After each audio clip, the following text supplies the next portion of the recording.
kemudian yang kedua adalah untuk struktur sambungan ya. Ini juga harus diperhatikan pada saat kita menghitung.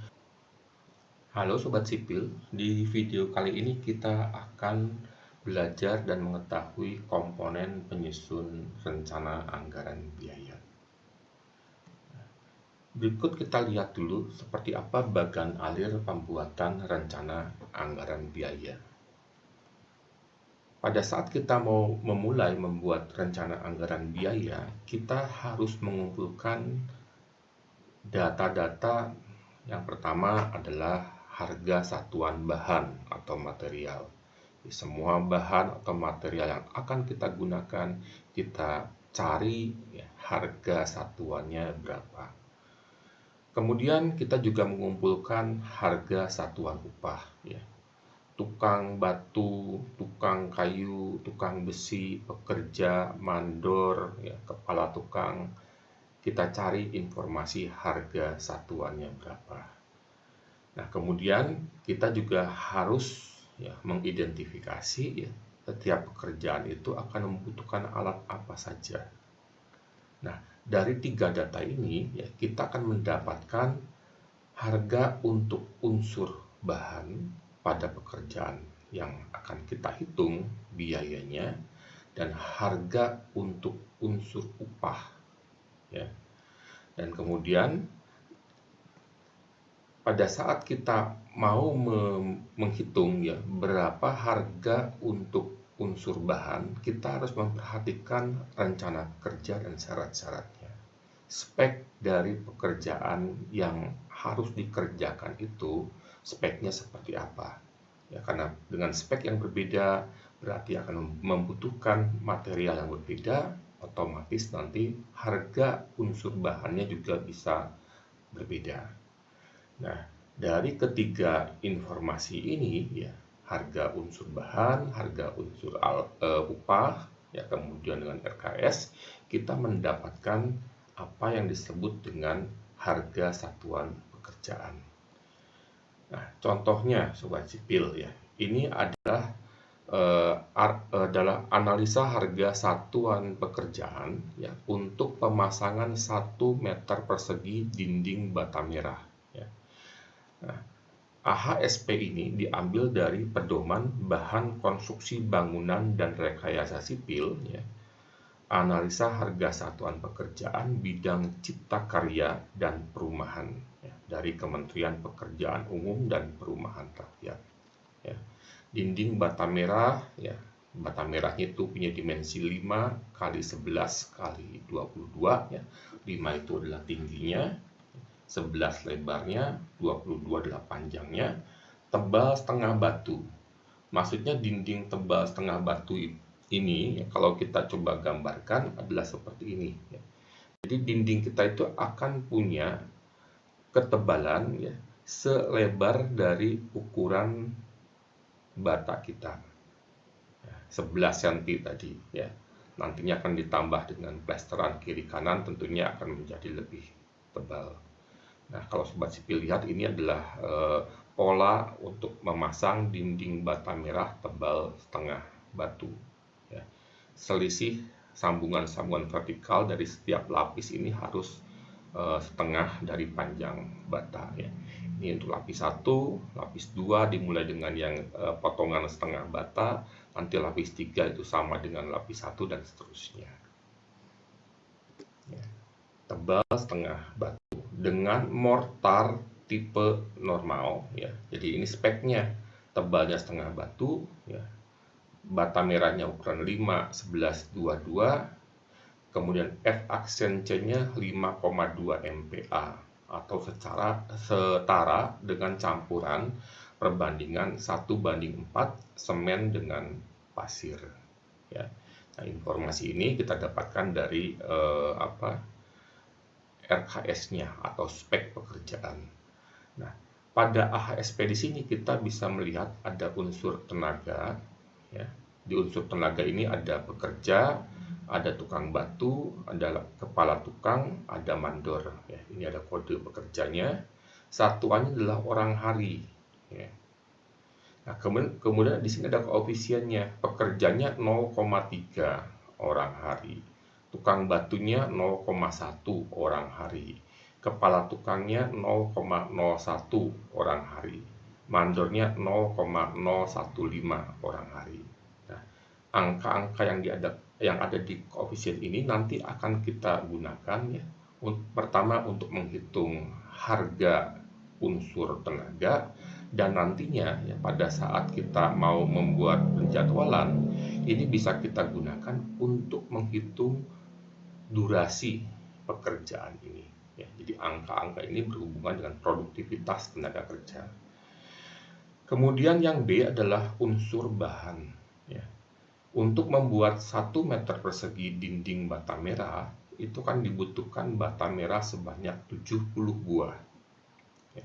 Semen Portland sebanyak 11,5 kg dan pasir pasang 0,043 meter kubik. Ini untuk campuran 1:4. Nanti kalau campurannya berbeda, perbandingannya 1:2, 1:3, atau 1:5, tentunya kebutuhan per meter persegi dinding bata merah untuk semen dan pasirnya koefisiennya bisa berbeda. Ya. Nah, ini kalau kita jumlahkan akan menjadi harga untuk unsur bahan atau material. Dan kalau ada peralatan kita bisa masukkan di sini ya. Sehingga kalau kita jumlahkan ya, harga dari unsur tenaga ditambah dengan harga dari unsur bahan ditambah dengan harga dari unsur alat, kita akan mendapatkan jumlah harga untuk pekerjaan pemasangan 1 meter persegi dinding bata merah. Nah, kontraktor bisa menambahkan biaya umum dan keuntungan. Ya, di pedoman yang kita acu di sini maksimumnya adalah 15%. Jadi yang tadi harganya berapa, kita berikan biaya umum dan keuntungannya itu berapa persen, ya bisa maksimal sampai 15%, sehingga kalau kita jumlah itu menjadi harga satuan pekerjaan dari pekerjaan yang kita hitung AHSP-nya. Nah, kemudian ya, setelah kita mendapatkan harga satuan pekerjaan di sini, kita bisa melihat gambar kerja atau gambar rencana dari konsultan. Kita menghitung, ya, contohnya yang gampang tadi, melanjutkan yang tadi adalah pekerjaan pemasangan 1 meter persegi dinding bata merah. Ya. Kita menghitung dari proyek kita itu ya, total ada berapa meter persegi ya, pekerjaan pasangan dinding bata merah. Nah, sehingga kita kan mendapatkan volume pekerjaannya berapa. Nah, tentunya ya untuk menghitung volume di sini kita membutuhkan pengalaman detail konstruksi ya, sehingga kita bisa menghitung volume ini dengan tepat. Nah, selanjutnya setelah kita mendapatkan volume pekerjaannya, ya, ini bisa kita kalikan dengan harga satuan pekerjaannya, sehingga kita mendapatkan biaya untuk pekerjaan tersebut. Ya. Dan nanti kalau jumlahkan dengan pekerjaan-pekerjaan yang lain, itu menjadi rencana anggaran biaya proyek kita. Dan tentunya juga ya, pada saat kita mau menghitung RAB di sini, kita butuh pengalaman di bidang konstruksi. Nah, contoh di sini ya, ini adalah sebuah bagian dari RAB ya. Dari gambar ya, setelah dihitung ya, untuk pekerjaan pasangan bata ya, bata merah dengan campuran 1:4 itu kita dapatkan volumenya adalah 595,1355 meter persegi. Dari AHSP ya, kita dapatkan bahwa harga satuannya ya, harga untuk mengerjakan 1 meter persegi pasangan bata dengan perbandingan campuran 1:4 itu adalah 77.760. Nah, sehingga untuk mengerjakan pasangan sebanyak 595 meter persegi ini ya, kita kalikan dua angka ini, kita dapatkan total harga untuk pekerjaan pasangan bata 1:4 itu sebesar 46.277.736.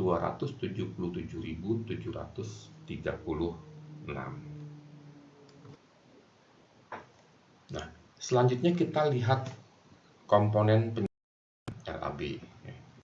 Komponen penyusunan RAB itu terdiri dari biaya langsung dan biaya tidak langsung. Biaya langsung adalah semua biaya yang langsung berhubungan dengan pelaksanaan pekerjaan proyek di lapangan. Nah, biaya langsung ini dapat diperkirakan jumlahnya dengan cara menghitung volume pekerjaan dan biaya proyek berdasarkan harga satuan pekerjaan. Biaya langsung ini akan terdiri dari kebutuhan material atau unsur bahan, kebutuhan tenaga kerja atau unsur upah, dan kebutuhan peralatan. Peralatan ini bisa berupa unsur upah dan atau bahan juga. Sedangkan biaya tidak langsung adalah semua biaya proyek yang tidak secara langsung berhubungan dengan konstruksi di lapangan. Meskipun begitu, biaya tidak langsung harus ada dan tidak bisa dilepaskan dari proyek yang sedang berjalan. Nah, biaya tidak langsung ini belum secara eksplisit memang dihitung pada tiap proyeknya, tetapi perlu diperkirakan guna alokasi biaya di luar pekerjaan konstruksi. Ini bisa terdiri dari biaya umum ataupun biaya proyek. Nah, kita mulai dengan biaya langsung dulu. Yang pertama, ada kebutuhan material atau unsur bahan. Ini meliputi semua komponen pokok dan komponen penunjang dari material yang digunakan. Komponen pokok itu nanti yang menjadi bangunan itu, penunjang yang digunakan untuk membantu proses pembangunan. Mengingat kedua komponen tersebut akan berpengaruh cukup besar pada biaya. Nah, yang harus diperhitungkan pertama adalah tercecernya material saat diangkut. Kita membuat adukan seismik lapangan dengan molen pada saat adukan beton ini dituang ke dalam gerobak dorong, dan gerobak dorong ini diangkut, didorong sampai tempat di mana akan dituang, itu ada kemungkinan material itu tercecer. Ada juga material yang diambil sebagian untuk dilakukan pengujian beton, misalnya adukan beton di sini untuk uji selam, dan nantinya juga akan dibuatkan silinder-silinder beton untuk nanti diuji di lab.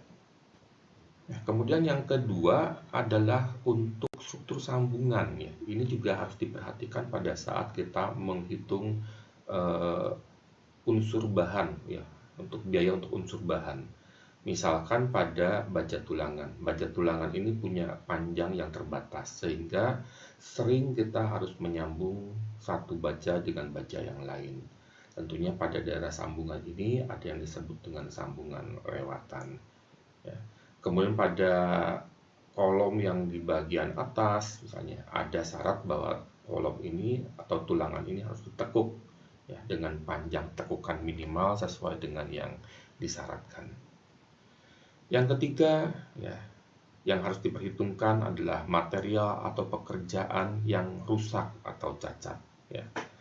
Proyek mendatangkan batu bata merah, diangkut dengan truk, diturunkan di lapangan, kemudian dipindahkan ke tempat dia akan dipasang. Nah, pada saat pemindahan batu bata seperti ini, pasti akan terjadi, akan ada batu bata yang pecah. Kemudian juga pada pelaksanaan pengecoran, baik kolom, balok maupun plat lantai. Pada saat backcasting dibuka, ada kemungkinan juga bahwa terjadi kropos, bahkan mungkin juga sampai terlihat tulangannya. Kemudian juga permukaan bidang beton ini juga tidak rata seperti ini. Nah, ini nanti harus diperhitungkan juga pada saat kita menghitung biaya untuk unsur bahan. Selanjutnya yang harus diperhitungkan adalah susut oleh sebab lain ya. Plesteran, acian yang sudah kita kerjakan ya, itu akan muncul retak-retak ya, baik retak halus maupun yang agak besar misalnya. Material yang kita timbun di lapangan mungkin juga akan tergerus oleh air hujan, angin, dan sebagainya. Kemudian yang kelima adalah struktur penunjang sementara. Ya, kita butuh misalkan scaffolding seperti ini ya untuk membantu kita dalam membangun bangunannya. Ya. Nah, ini adalah struktur penunjang sementara yang meskipun nantinya akan dilepas, ya, tetapi tetap harus diperhitungkan ya pada saat kita menghitung biaya untuk struktur bahan. Kemudian komponen yang kedua dari biaya langsung adalah kebutuhan tenaga kerja atau unsur upah. Ya. Nah, penetapan upah satuan pekerjaan merupakan komponen yang paling sulit dari analisis rencana biaya ya, karena berbagai kondisi yang mempengaruhi tingkat produktivitas kelompok atau tukang. Nah, kalau sobat sipil kembali melihat pada AHSP yang ditunjukkan di slide-slide awal tadi ya, untuk pekerjaan pasangan dinding bata merah ya, koefisien yang ada pada unsur bahan itu relatif di saat dilaksanakan angkanya tidak akan jauh berbeda. Tetapi koefisien yang ada pada unsur tenaga kerja itu bisa berubah, bisa berbeda cukup besar saat dilaksanakan di lapangan, saat itu dibandingkan dengan kondisi real di lapangan. Ya, masalah produktivitas, cuaca dan sebagainya itu bisa mempengaruhi angka-angka koefisien unsur upah. Nah, pada unsur upah, faktor yang berpengaruh ya apa saja? Yang pertama adalah kondisi tempat kerja. Ya, kita sadar bahwa pekerjaan konstruksi itu adalah pekerjaan yang dilakukan di tempat dan pekerjaan yang penuh dengan bahaya.